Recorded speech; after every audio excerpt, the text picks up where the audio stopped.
Colorado. Denver, Stapleton Airport, July 19th, 1989. Known as the gateway to the Rockies, Denver is the starting point for journeys all over the U.S. 1,300 planes take off from here every day, carrying over 75,000 passengers. It's the peak of the summer season, and Stapleton is packed with vacationers and business travelers.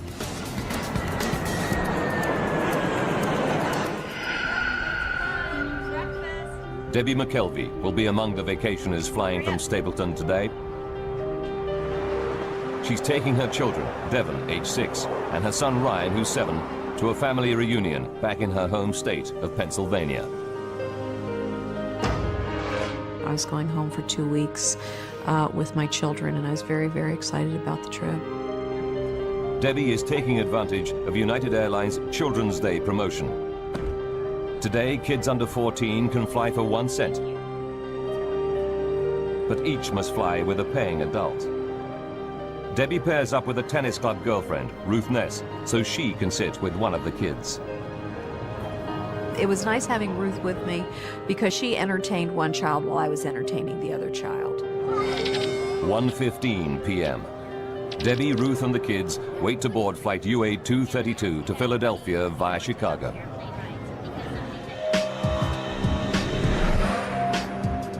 Commanding the flight is Captain Alfred C. Haynes. His cabin staff reported a minor electrical fault in the galley on the previous leg, but engineers have given it the all clear. Captain Haynes is a veteran pilot with 7,190 hours logged in the DC-10. The passengers will be in safe hands today. The DC-10 is a great airplane to fly. I think it was termed an old man's airplane because it's so simple to fly. At this time, in the late 1980s, there are over 400 DC-10s in service. But it's a plane with a troubled history. Windsor, Ontario, 1972. A cargo door blows out on a year-old DC-10, causing severe decompression. The pilots managed to land the plane safely. 2 years later, a door comes off a Turkish Airlines DC-10 flying out of Paris. This time, the violent decompression tears the plane apart in midair. All 346 people on board die. McDonnell Douglas finds the fault and fixes it. But the reputation of the DC-10 never fully recovers.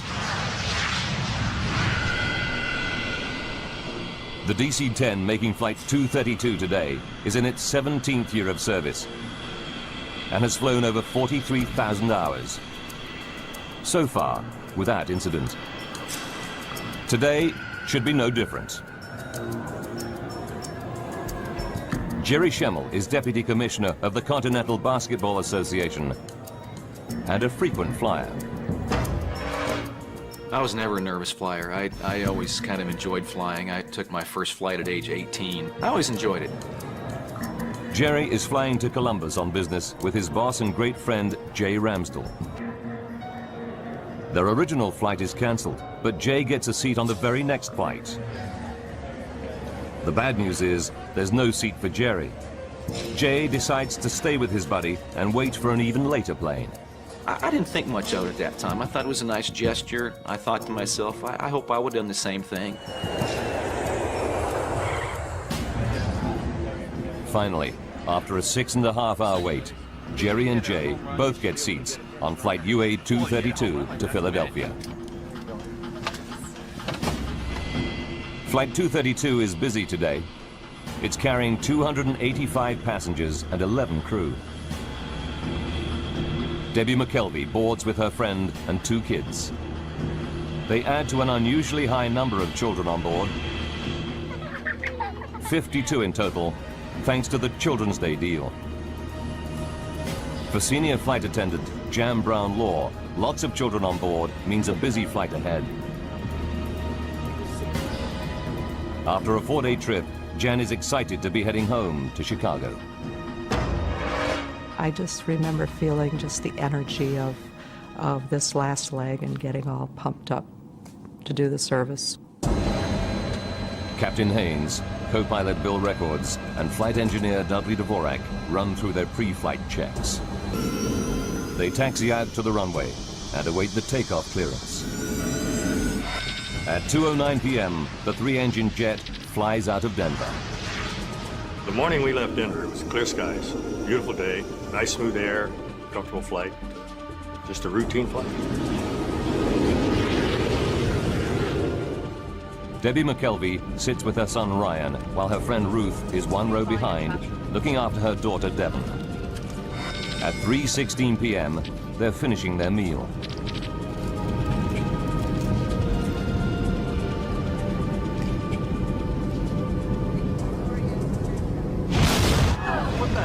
Suddenly, out of the blue, a terrifying blast rips through the plane. The first thing I thought was a bomb has gone off. I really did. I thought someone had planted a bomb, it had been detonated, and we started to drop. The only way I can think to explain it, it's like if you're driving down a highway and you hit a pothole. Jan Brown Law fears it may be a breach in the plane's fuselage. I instinctively sat down on the floor and held on, not knowing if it were a decompression, that everything that isn't tied down securely is going to be sucked out. There's no sign of any visible damage inside the plane. But up in the cockpit, Captain Haynes scans the engine instruments and quickly realizes that his number 2 engine is malfunctioning. I've never had a jet engine fail in flight. Only in the flight simulator, never in flight. But this time, it's happening for real. 3:17 p.m. Captain Haynes' priority is to shut down the problem engine. He's not too worried. The DC-10 can fly comfortably on its remaining 2 wing-mounted engines. Haynes follows the shutdown procedure and cuts off fuel and power to the number 2 engine.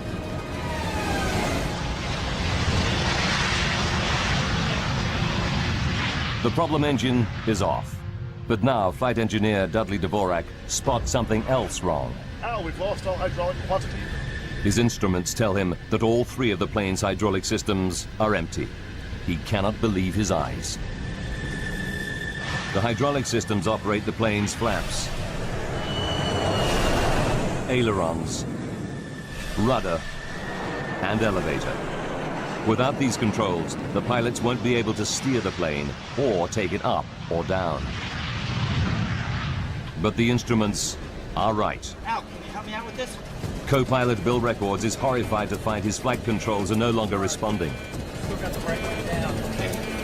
The plane starts to bank steeply to the right, and he's powerless to stop it. That's when we realized we were in a world of hurt, that something was drastically wrong. Now Captain Haynes tries the flight controls, but he cannot get the DC-10 back into level flight either. The plane is now trying to roll over, a terrifying prospect. We have nothing to turn the airplane, nothing to control the pitch of the aircraft. Nothing. Fly the aircraft. It's every pilot's nightmare. Flight 232 is at 11,000 meters and out of control. If its left wing continues to lift, the plane will flip over and tumble to its doom.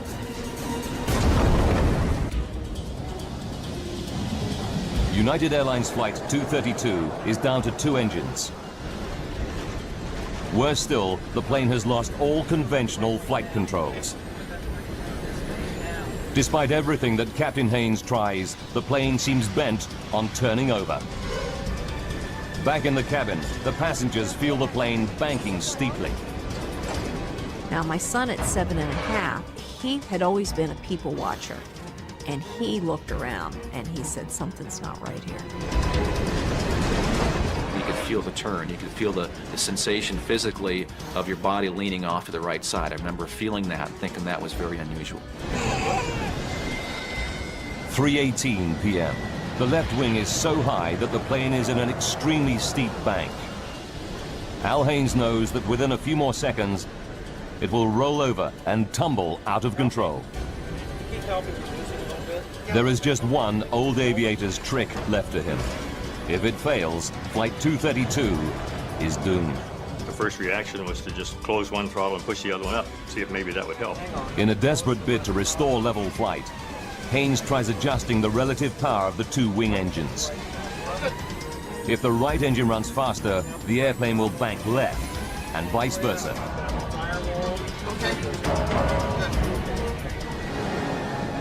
It works.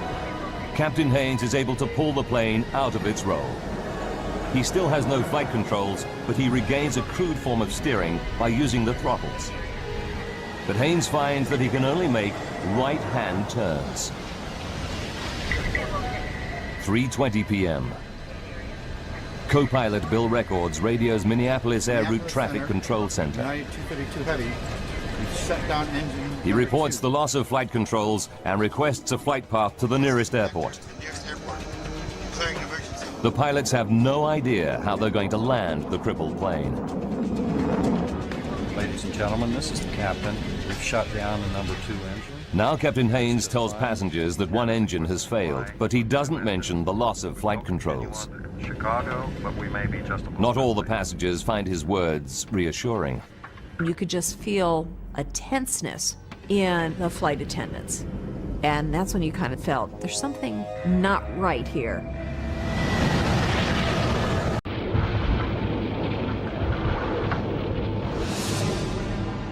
The plane is split into 3 main pieces: cockpit, tail section, and middle passenger section. Dozens of surviving passengers flee the burning cabin. Fire trucks and ambulances race to help them. Emergency workers arrive to an horrific scene of dead and injured passengers.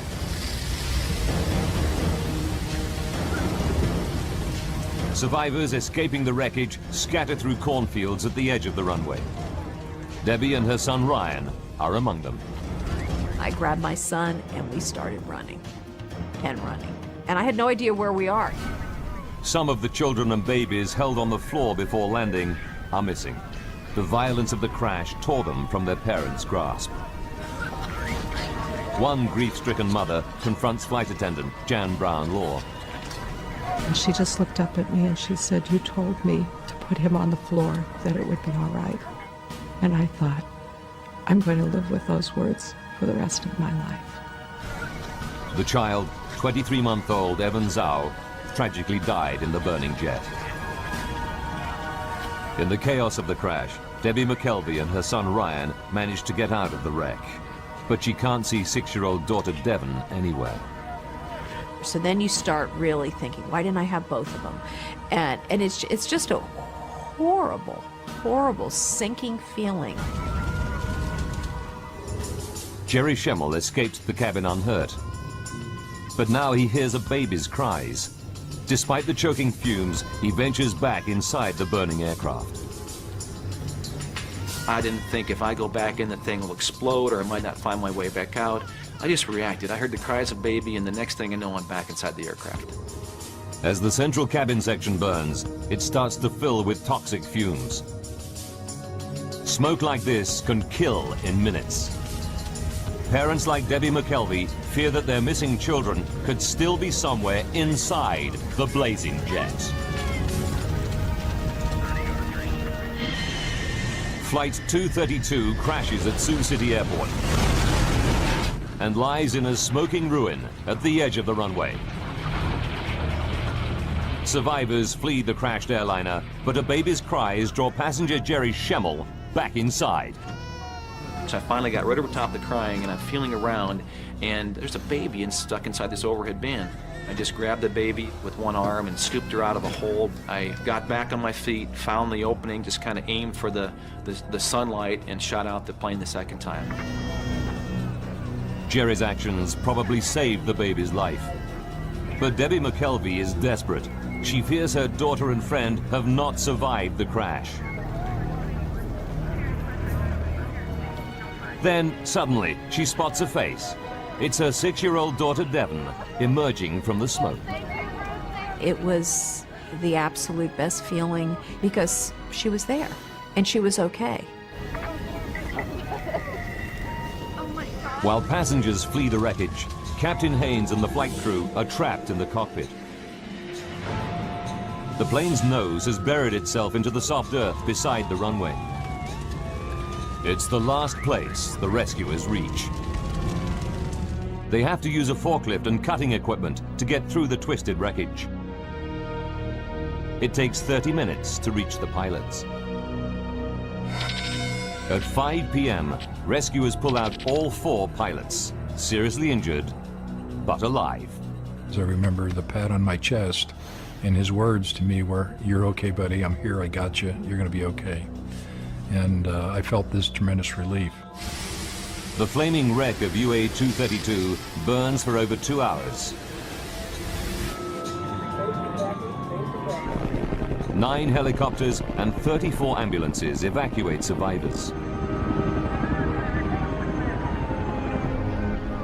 Jerry Schemmel's thoughts turn to his buddy, Jay, whom he lost sight of in the crash. Jerry hopes that he might have made it, but as time goes by, he loses all hope. I had a pretty good hunch 8 hours after the crash, when he didn't show up anywhere, that he wasn't a survivor. Jay Ramsdell is one of 111 passengers who lose their lives in the crash. 1 flight attendant is also killed. 11 children are among the dead. Remarkably, 184 people survived the Sioux City crash. But for the pilots of Flight 232, any number of deaths is a tragedy. Training pilot Denny Fitch learns how many died when his wife visits him in hospital.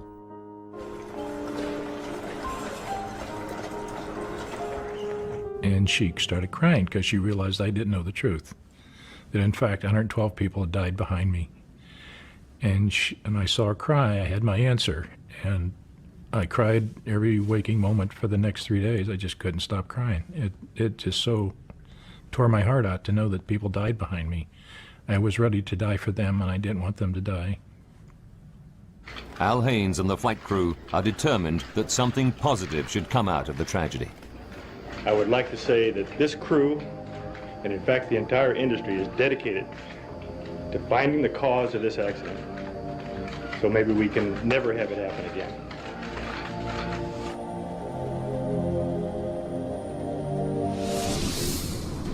The National Transportation Safety Board, or NTSB, dispatches an investigation team to Sioux City. With 427 DC-10s still in service all around the world, they need to find out what happened to the plane, and quickly. Frank Hildrup leads the team, analyzing the aircraft structure. There's a lot of apprehension and anxiety, of course, that we always go into these things with, and I was fairly new at the time. I had not been with the agency but for about 9 months. Hildrup and the NTSB team arrive in Iowa 9 hours after the crash and get straight down to work. The investigators' first priority is to try to recover every piece of the wreckage so that they can reassemble the aircraft.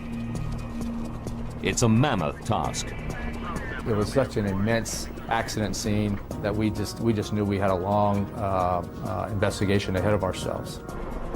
The crash scatters thousands of fragments of debris over a distance of 1 kilometer. Emergency services and the National Guard mobilize hundreds of personnel. They scour every square meter of land around the runway. The tiniest component might tell them what triggered the crash. As investigator Jim Wildey knows only too well. If you want to understand how the airplane came apart, if you want to understand the interrelationships of various pieces, it is very useful sometimes to put the structure back together. Investigators interview the 4 pilots to explore the bizarre loss of controls they reported during the flight. Now we've lost all hydraulic pressure. Captain Haynes and the crew confirmed that shortly after the dramatic failure of their number 2 engine, all their hydraulic systems went down. It mystifies investigator Frank Hildrup. I know personally I wasn't prepared for dealing with an airplane crash where it had lost all of its hydraulics. Extremely unique event and something that I personally had never encountered before. Hydraulics operate all the flight controls on the DC-10. The flaps that help control descent. The elevators that pitch the plane up and down. The rudder that steers it. The ailerons that make it bank. Pressurized fluid inside hydraulic lines operates these mechanical controls. There are 3 separate and independent hydraulic systems. Even if one system is breached, it should not cause the loss of hydraulic fluid in the others. To lose fluid from all 3 systems at once is almost impossible. Experts put the odds at 1 billion to 1. Then, an unexpected find. Farmers 90 kilometers from Sioux City report aircraft wreckage scattered on their land. Investigators examine the debris and find that it includes components from the number 2 hydraulic system in the tail near the failed engine.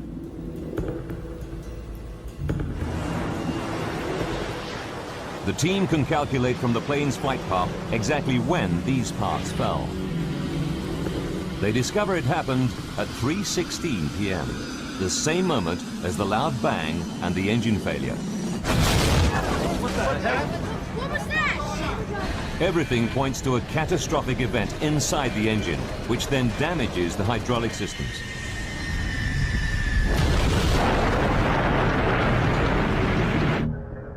They go back to the wrecked plane and examine every millimeter of its hydraulic lines. It's a painstaking process, but it pays off. They find puncture holes in the pressure lines of the plane's other 2 hydraulic systems, and the holes in both sets of pressure lines are near the failed engine. We determined that all the 3 hydraulic systems had been breached, and that's why the hydraulic fluid was lost, and they lost the ability to really control the airplane. It's incredible, but true. Something did put all 3 hydraulic systems out of action at exactly the same moment. But the team still has to prove that the number 2 engine caused the damage.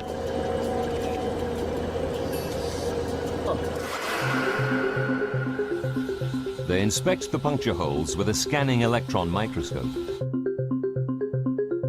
and find minute traces of titanium. Titanium is used for critical airplane parts because it's tough, yet very light. On the DC-10, the only titanium anywhere near the tail section is inside the number 2 engine.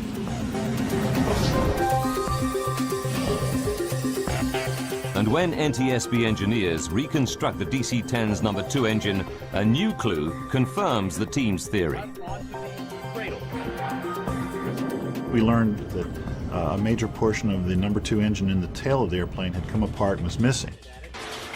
The missing part is the fan disc, the massive central hub of the engine's fan assembly. It's made of titanium. Investigators are starting to get a picture of what caused the bizarre loss of controls aboard flight UA-232. 44 minutes from disaster. The loud bang that crew and passengers hear is the 170-kilogram fan disc fracturing. The broken fan disc bursts through the engine housing. The blast fractures a section of the number 2 hydraulic system. But in a piece of catastrophic bad luck, fragments also puncture lines in both remaining systems. Quantity 0 on all 3. I'm sure it is. Gauges say 0. All hydraulic quantity down. 42 minutes to go. The plane loses all its flight controls. The tail section is so badly damaged that the plane can only make right-hand turns. And without elevators, the pilots cannot keep the plane on a level flight path through the sky. But the NTSB investigators still don't know what caused the fan disc to fracture. Until they find out, more than 200 other DC-10s could be flying around with engines that have a similar hidden fault.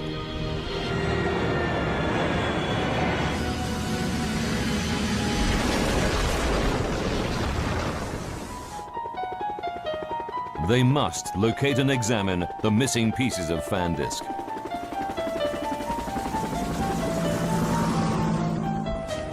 Investigators calculate the likely trajectory of the fan disk debris to find out where it might have landed.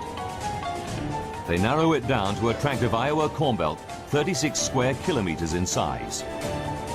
I would consider the search for that fan disk certainly a needle in a haystack type of effort. Investigators pull out all the stops to find the missing fan disk. They scour the area with 4 helicopters, but find that the 3-meter-high corn stalks conceal everything on the ground. They even deploy infrared cameras to try to locate the pieces. But after weeks of searching, they draw a blank. General Electric, the engine manufacturer, offers members of the public a large reward for the missing fan disk.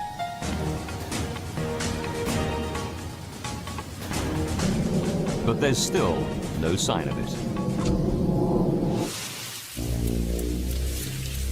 2 months go by, and harvest time comes around. Janice and Dale Sorensen have a 180-hectare farm right in the middle of the search area. Tuesday, October 10th, 1989, and Janice Sorensen is out bringing in the corn. As I was combining, I felt a little resistance on the front of the combine, and I backed it up and then put it in neutral and got out and looked, and I knew immediately that this was the piece they were looking for. It's a massive chunk of debris, half buried in the earth.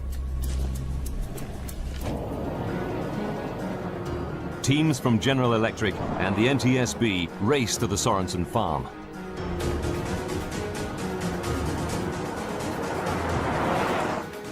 Dale and Janice help investigators dig out the piece of wreckage. This is the Sorensens' own video footage of their find. I had a little shovel long, and I went and got the tractor with a loader and put a chain around it, hoisted it up, and then we took it down to the turkey shed, which was not very far away, and we had hot water there, so we washed it off, so it was spick and span. Investigators quickly confirm that the debris is a major chunk of the missing fan disk from flight UA 232. Then they find another piece nearby. Together, the 2 parts complete the entire missing fan disk. Janice Sorensen learns that her find could hold the key to the disaster. I was very emotional about it. I had some tears. It was a combination of the excitement of finding the piece and of the tears for those who'd lost their lives. One more. Janice and her husband Dale collect General Electric's $120,000 reward. They give over half the money to charity. The NTSB can now begin the next phase of their investigation. They fly the fractured fan disk to the labs of the engine manufacturer General Electric to find out what could break apart such a robust metal component. Jim Wildy, a metallurgist by training, examines the fan disk, starting with the main fracture line where it broke apart. He spots something branching off it, a fatigue crack 13 millimeters long. It's rare to find metal fatigue in a fan disk. These components are specifically designed to withstand the enormous rotational forces within the engine.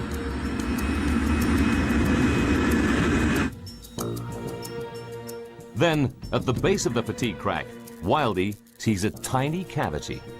The size of it was maximum in any one direction was about 50 thousandths of an inch.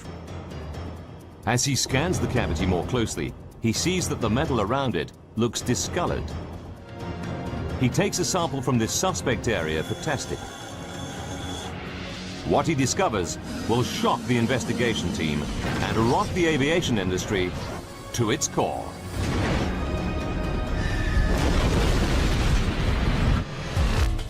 Investigator Jim Wildy examines a tiny cavity in the fractured fan disk from flight UA 232. What he finds stuns him. Around the cavity, there is an impurity in the titanium alloy. It's called a hard alpha inclusion, a brittle defect smaller than a fingernail. Analysis reveals that it was caused by excess nitrogen during the forging of the metal ingot. The fan disc in the DC-10 was made from titanium that harbored a fatal hidden defect.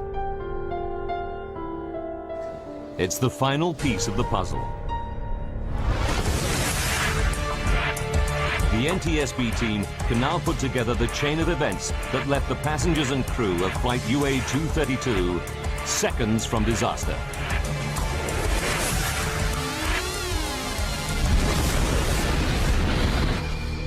As the DC-10's fan disc rotates at 3,800 RPM, the huge stresses initiate a minute crack in the defect. With every flight, it grows fractionally bigger. July 19th, 1989, 44 minutes from disaster. The fan disc has been in service for 15,503 flights over 17 years. The crack reaches 13 millimeters in length. The faulty fan disc can no longer cope with the stresses imposed by its rotation. It shears in two. The damage it causes makes the DC-10 virtually unflyable. For the next 40 minutes, the pilots struggle to control the plane.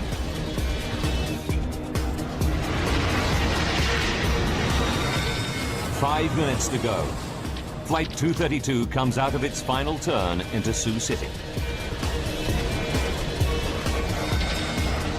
20 seconds. As the plane comes into land, the right wing drops.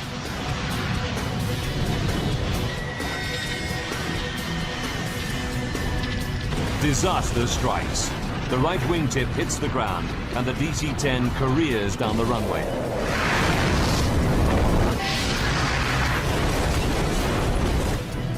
A $21 million jet weighing 165 tons is brought down by a tiny metallic floor. For the NTSB investigation team, there's a terrible twist to the tragedy. Investigators discover that United Airlines technicians made a routine inspection of the defective fan disc just 16 months before the crash. They are disturbed. The crack was on the fan disc surface. At the time of the inspection, the crack could have been close to 13 millimeters long. This disc had been inspected before the accident, and we determined that the crack was of a detectable size, but that it just wasn't detected. The NTSB report concluded that the crack was probably missed due to human error. The report accepted that United Airlines inspection procedures complied with regulations and were up to industry standard, and cited human factors as an industry-wide problem in engine inspection. In the wake of the Sioux City disaster, the Federal Aviation Authority upgraded engine inspection procedures. The FAA also demanded changes to the DC-10's hydraulic systems. Airlines were required to add shut-off valves to limit the amount of fluid that can drain from a breach in hydraulic lines. But today, lab children are still allowed to remain unrestrained during emergency landings.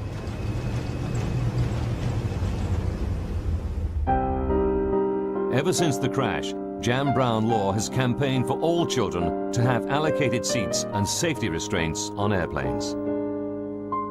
She has never forgotten the young boy, Evan Zhao, who lost his life on her watch. Evan would be 17 years old today had he been in a seat. Denny Fitch, Al Haynes, and the other crew members received industry awards for their extraordinary professionalism and valor. Jerry Schemmel, who now has children of his own, will never forget the debt he owes the pilots.